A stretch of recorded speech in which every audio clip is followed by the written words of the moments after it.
Welcome to the Political Risk Podcast, an independent podcast focused on geopolitical risk to serve decision makers in specialty insurance markets, reinsurance and beyond.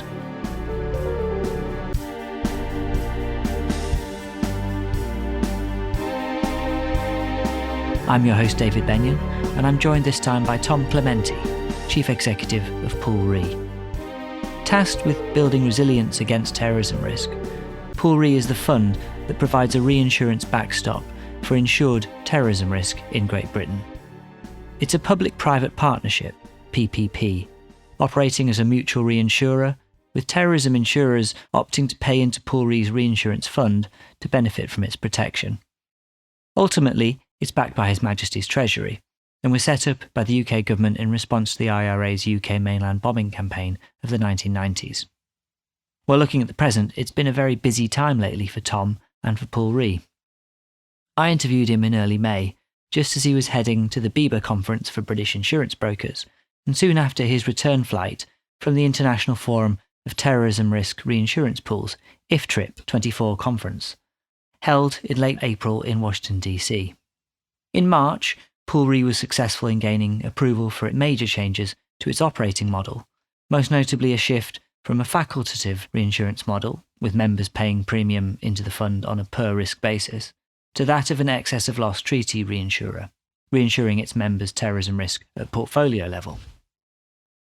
Any changes to the scheme need to keep Pool Re's twin objectives in mind, namely the aim of returning terrorism risk to the insurance market, and therefore away from the UK taxpayer, and increasing insurance market penetration for terrorism risk, and in doing so building the country's economic resilience to the threat of terrorism.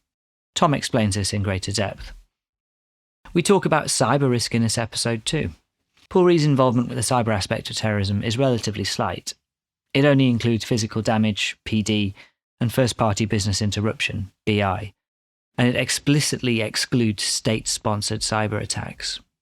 There's an ongoing consultation between various industry bodies and Pool Re about cyber risk and developing ideas for its future risk transfer, and whether that should include PPP involvement, a recurring topic of reinsurance industry debate. There's also an opportunity towards the end of our conversation to recap on Martin's Law, the Protect Duty Bill, which is the UK's draft legislation on public event spaces preparedness against the threat of terrorism, which still sits with Parliament with an uncertain future due to the upcoming UK election that's been called for the 4th of July. I hope you enjoy the conversation. Well, Tom, firstly, thanks for taking the time to speak to me today. Dave, it's a real pleasure. Lovely to be here. Well, firstly, you've just come back from hosting in Washington, DC, the 2024 International Forum for Terrorist Reinsurance Pools, IFTRIP conference. So please provide a bit of a rundown as to what was on the agenda. Well, it was a really good trip. Yeah, I mean, it was really hosted by the US Treasury, or more particularly FIO, the Federal Insurance Office, which is part of the US Treasury in Washington. And yeah, it was great. It actually all kicked off not at the US Treasury, but at the British Embassy. So Pool Re co-hosted, along with the ambassador, Dame Karen Pierce, a fantastic breakfast for all the pools and a number of other Brits who were visiting. And that included a fantastic tour of the residence and a tour of the garden. I mean, it's an incredible garden. If you get a chance to go to the British Embassy in Washington, I would grab it. So that really set the scene, set the bar quite high, actually, in terms of quality of event. But then we all totted off to the US Treasury, and we had a number of presentations from various US officials around terrorism threat and how they see that. And each pool gave a really good update around the threat level and how they're seeing the threat in their particular jurisdiction. Of course, lots and lots of commonality across the pools because of geopolitics obviously being global. So we did lots of pools updates, and then there were various sort of presentations and panel sessions around public-private partnerships and how important they can be in bringing about resilience to sort of perils that have the potential to be systemic in nature. I did a presentation on cyber. We've been doing some work around cyber and some proposals around how we could enhance the UK economy's cyber resilience. So I spoke a bit about those. And then a lot of it is really just sort of outside of the formal set piece panel sessions, just really discussing what's going on in bilateral conversations on the fringes of these things with the pools around the world. But it was lovely to see people. It's lovely to actually sort of develop stronger relationships. The US did a great job actually in laying it all on. And the intention is to be in South Africa for IFTRIP 2025. And I think the intention is to be in Australia the following year. So we've tried to give people a bit of visibility on where IFTRIP's going to go in terms of the conference and the in-person pools meetings. So really exciting. A lot of variation between the approaches that the different pools have. They do work very differently, and it's often a good opportunity when we do get together, and we did this in Washington, to actually go around the table and explain how each of our pools operates. I mean, I tend to think that Pool Re is probably the most sophisticated, or certainly the more sophisticated end of the pools in terms of everything that we do and how our scheme operates. But it's really interesting to understand what the others are up to, because part of IFTRIP is around learning from each other and sharing best practice. So, I think, the mission accomplished as far as IFTRIP 2024 was concerned. Well, we'll dig into the cyber part of things a little bit later. But before we get to that, I think, correct me if I'm wrong, but probably the biggest piece of Pool Re news this year is the proposed treaty transformation that you've been working on. And since March, those plans are now approved, right? It's happening. That's right. We took some proposals to our members in March, which I'm pleased to say the members overwhelmingly voted in favour of. And as a result, we'll go live with our new scheme from April 2025 onwards. But whilst we've talked about treaty transformation as being the most important objective of the companies, actually there's an awful lot that's not changing about our scheme. We will be changing it from a facultative reinsurance scheme, a FAC-oblig scheme, to a catastrophe treaty aggregate excess of loss scheme. But actually the cover we provide, which is unlimited terrorism insurance cover, excess of a member retention, that's not changing. And the fundamental rules of our scheme, which guard against adverse selection, they too are not changing. So there's an awful lot that's not changing. What is changing, though, is the mechanism by which the risk is passed from our members back to Pool Re. And I can touch on the rationale behind making some changes to the scheme. But it's important to be clear that actually the cover that we offer isn't changing in all of the rules of the scheme. What are the objectives of the plan related to, obviously, on the one hand, Pool Re's mandates that you have from the UK government, and also with respect to the terrorism insurance market? Yeah, so the changes that we're making are being made with two important public policy objectives in mind. Number one, we have a mandate from Treasury to return risk back to the private market, because in doing that, we distance the British taxpayer from picking up the financial consequences of a terrorism event. So returning risk to the private market is the first public policy objective. And the second is trying to increase the take-up of terrorism cover, particularly amongst SMEs, and particularly SMEs outside of peak zones where penetration levels are currently very low. And the reason the government's concerned about take-up is that its view is that higher penetration levels, higher take-up levels, equates to higher levels of resilience. And the government we all saw during the pandemic, for instance, that economic resilience in the context of SMEs was not that high. Many of these SMEs, if they can't trade for 2 or 3 weeks for whatever reason, they don't have the volume of reserves to withstand that period of inactivity and carry on. So they're keen to see take-up increase. So the changes that we are making are designed to increase the take-up of terrorism cover by SMEs and return risk and indeed premium back to the private market. And ultimately, what's at the heart of the changes is we're giving our member insurers much greater flexibility to underwrite terrorism in line with their own risk appetite and underwriting strategy. Because at the moment, effectively, Pool Re has a tariff system which dictates exactly what will be charged for risks in each zone of the UK. The UK being split into 4 zones, and there's a different tariff for A, B, C, and D. But actually, we're going to be tearing up that tariff system, that zonal rating matrix, and letting member insurers determine what price they should be charging for the terrorism insurance that they're selling to their policyholders. So what we'll be saying to our members is, look, give us all of your risk, and we will charge you a single price for the totality of your portfolio. And it's completely up to you what you pass back to your underlying policyholder. Whereas at the moment, they're ceding risk to us on a risk-by-risk basis, and we're charging for every single risk ceded. So the idea is it gives members a lot more flexibility, and the intention is to facilitate the reintegration of terrorism cover back into standard property policy wordings.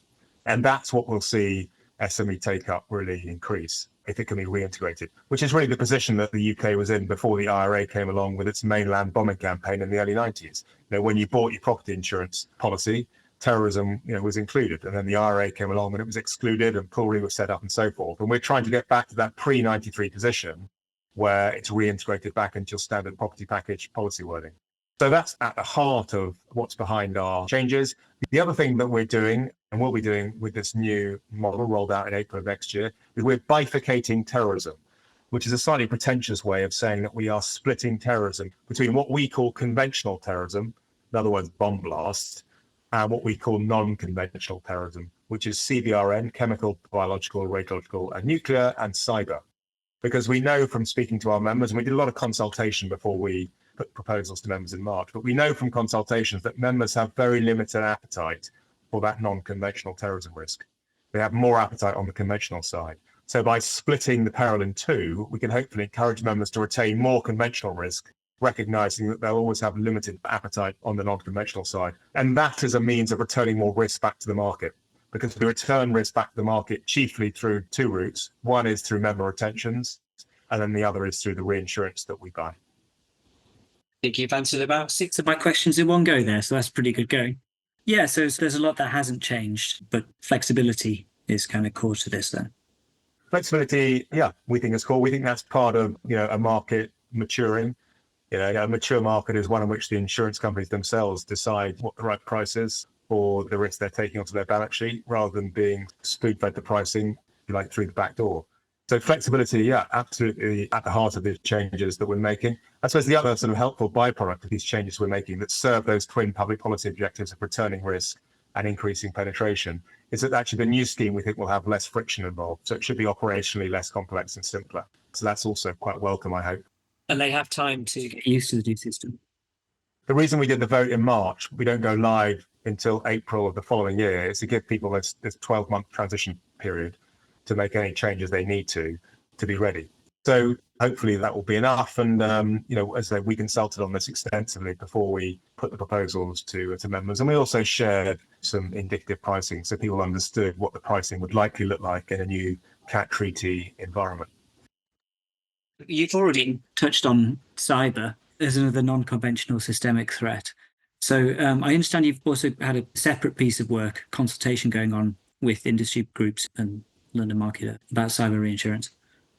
Well, that's right. I mean, we did come forward with some proposals, and we're currently in the process of a consultation exercise across the industry. And it's really important that we don't front run that, right? So I don't want to say too much. We're working quite closely with the ABI and Lloyd's that have really helpfully convened the cyber working group to look at a whole range of things that we could do as an industry to improve the cyber resilience of the UK economy. And some form of cyber reinsurance scheme to address a systemic cyber event is just one initiative. And we felt it was one that we were quite well placed to explore and investigate. So we went away and we put together some proposals, and we're in the process of consulting on them across insurers, reinsurers, and brokers at the moment. And I think if we can build some kind of consensus, industry consensus, then I hope that in conjunction with the ABI and Lloyd's and the rest of the industry and all the trade associations that represent the industry, we can actually come together and have some meaningful conversations with the political classes about what might be possible. So that's ongoing. I mean, we at Pool Re fervently believe in the power of public-private partnerships to address risks which have the potential to be systemic in nature, because the whole question of what's insurable, what's uninsurable is a very interesting one. But above a certain level, events just are too big for the private market to cope. So there is probably a layer of risk that we can probably all agree is uninsurable. And what do we do about it? And so we're trying to work with the industry to see what we can do, because so my view privately is that systemic cyber risk is remote, but it is a real risk, and it's not going away. If anything, it's going to loom larger in 5 years' time than it does today. So I think it's a problem that's not going away. My own view is it's a problem that the UK insurance industry should face into for the sake of its reputation and for the sake of its ongoing relevance with its customer base. But actually, thirdly, I believe that the only way that the industry can meaningfully face into it and resolve it is in conjunction with government. Because as I say, once these risk events get above a certain level in terms of impact and magnitude, it's too big for the private insurance market to address on its own. So it does need to be a collaborative approach, in my view. So those are some of our fundamental beliefs, and we like the Pool Re model. We think it's a good model for how industry and government can come together to resolve an issue that neither can sort of satisfactorily address unilaterally. And we think that the model has application to perils beyond terrorism, and cyber is a good example. So that doesn't mean that our proposals for cyber are basically Pool Re, but relabeled. I mean, They're slightly different, but they're on the same sort of theme, if you see what I mean. So yeah, that's where we are. We're currently sort of talking to people in the industry to see where they are. I think one of the things the government has said to us in the past is, look, we might be prepared to have a conversation with you at some point in the future around cyber insurance and the issue around systemic cyber, but you need to align yourself as an industry first, right? If you can get your ducks in a row, get your house in order, then we'll have a conversation. And whilst, the industry is not aligned, that's just another reason for the government not to engage in a dialogue with us. So that's what we're trying to see if we can deliver, but I don't want to front run this consultation exercise that we're doing or front run the initiative that we're engaged in alongside the ABI and Lloyd's and others. When you were in Washington recently at IFTRIP, so yeah, I think you did mention earlier that CyberCat was a topic of discussion. Curious what the other pools were saying with regard to that. I think TRIA, for example, in the US, is there any discussion of that? The US Treasury has been very open that it's actively exploring how a public-private partnership could be of use in addressing systemic cyber. Obviously, you've got TRIA, as you mentioned, and there is interest in whether a federal backstop could be extended to catastrophic cyber. So they're actively exploring that, and they're very interested in what other countries are doing. So they're very interested in what the UK is thinking and what the UK is up to, as are the other pools. But I would have thought that the US and the UK are probably more advanced in their thinking than some other countries are. But I think most countries are giving thought to this. I've had conversations with Swiss friends, German friends. There are conversations going on in many countries around how this issue can be addressed, because it's a global issue, because cyber, as we all know, doesn't respect international boundaries, right? Or different sectors. It's not a national issue, it's an international problem. So, in an ideal world, there would be a single international multilateral solution, but that's going to be very difficult to pull off. And ultimately, if you're looking for some kind of scheme that might have a government that's backstopping it, national governments will only really want to sort of spend their taxpayers' money helping businesses in that sovereign countries. So that's one of the questions you have for yourself when you're looking at designing some kind of cyber reinsurance scheme, is how do we actually impose national boundaries on a peril that doesn't respect them? And that's something that we've tried to overcome. So anyway, back to your question. Yeah, many of the pools are interested in this, but I think that the US and the UK are arguably leading the way. And just to be clear at the moment, obviously this is all a discussion, but Pool Re's cyber involvement is relatively slight. That's right. At the moment, our current scheme provides very, very limited cyber cover. We explicitly exclude state-sponsored cyber terrorism, right? So that's not within the scheme. And then we would only cover a cyber terrorist event to the extent that it did physical damage. We'd also pick up the first-party BI losses too.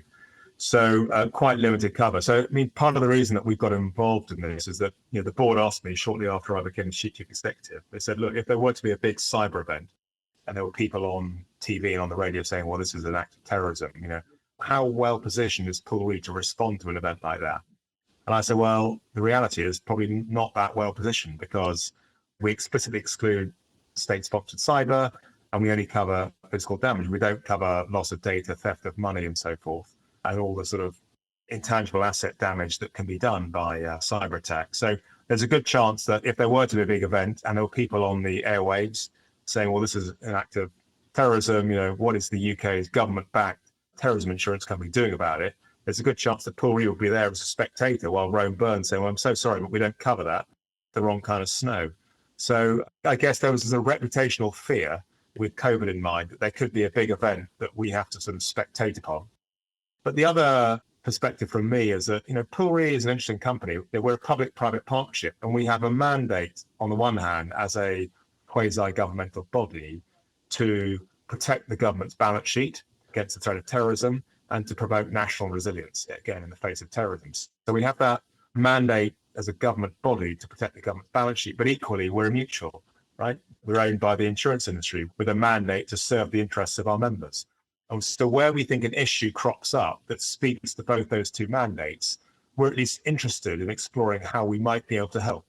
And we think that cyber is an issue which speaks to both those mandates. So that's sort of why we've got involved. But to be clear, this has got to be an industry initiative. This is not to be seen as, a Pool Re initiative. This is Pool Re doing it. This is hopefully something that the industry can come together and align around, and then go and have a meaningful conversation with government.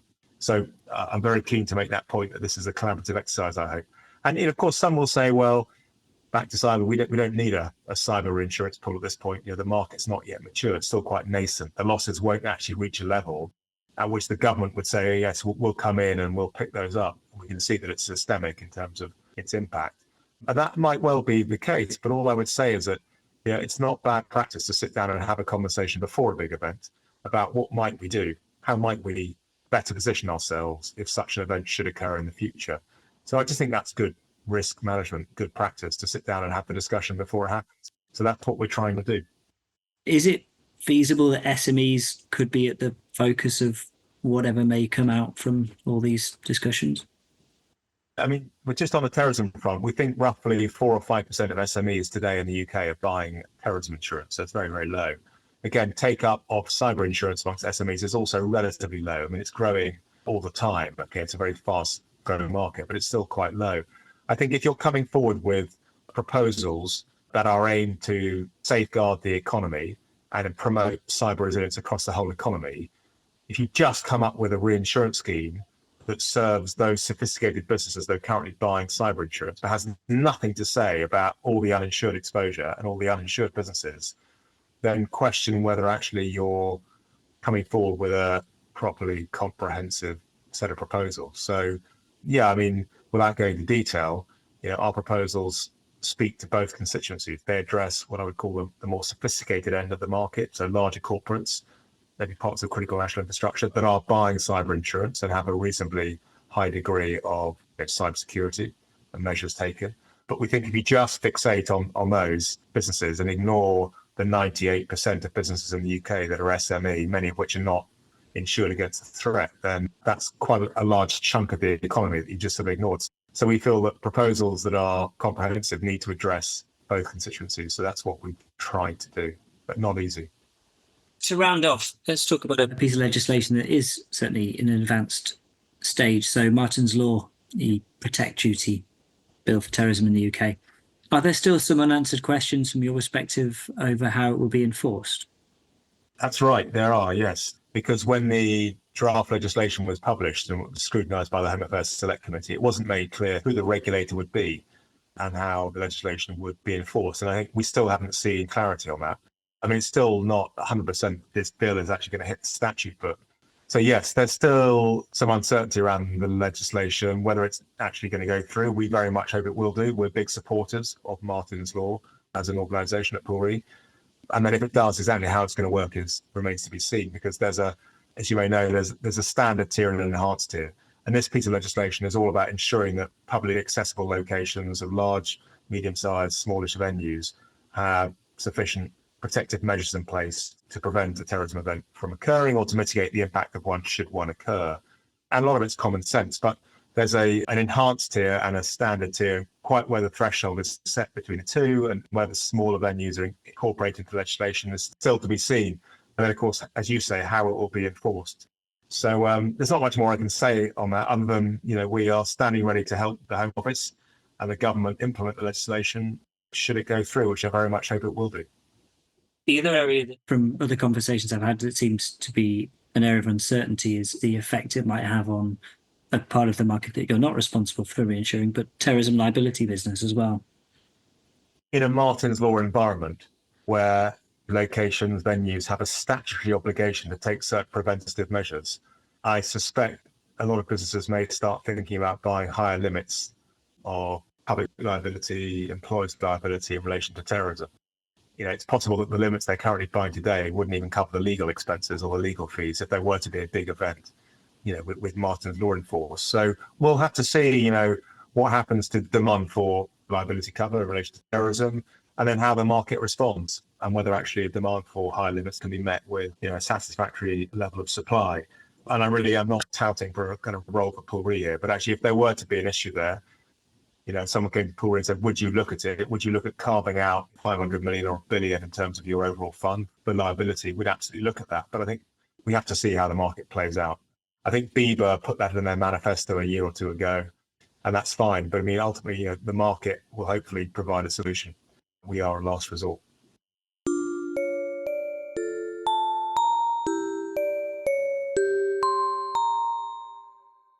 Thanks again for listening. It was certainly the right time to catch up with Tom. with so much activity on multiple fronts for Pool Re in 2024. I'd also recommend you check out a new thought leadership study published in May by Pool Re in collaboration with the Royal United Services Institute, RUSI, a defence and security think tank, on ways that terrorists and extremists might use artificial intelligence in the future. That's all for now, but please tune in next time when we will have a political risk underwriter on the show. 2 episodes are in the oven, one looking at elections within African countries, and another focused on political risk within the carbon markets. I've been your host, David Benyon, and I'd like to thank Tom Clementi, CEO of Pool Re, for being my guest on this episode. Production was by Peter McGill, and Lawrence Durkin provided the music. See you next time.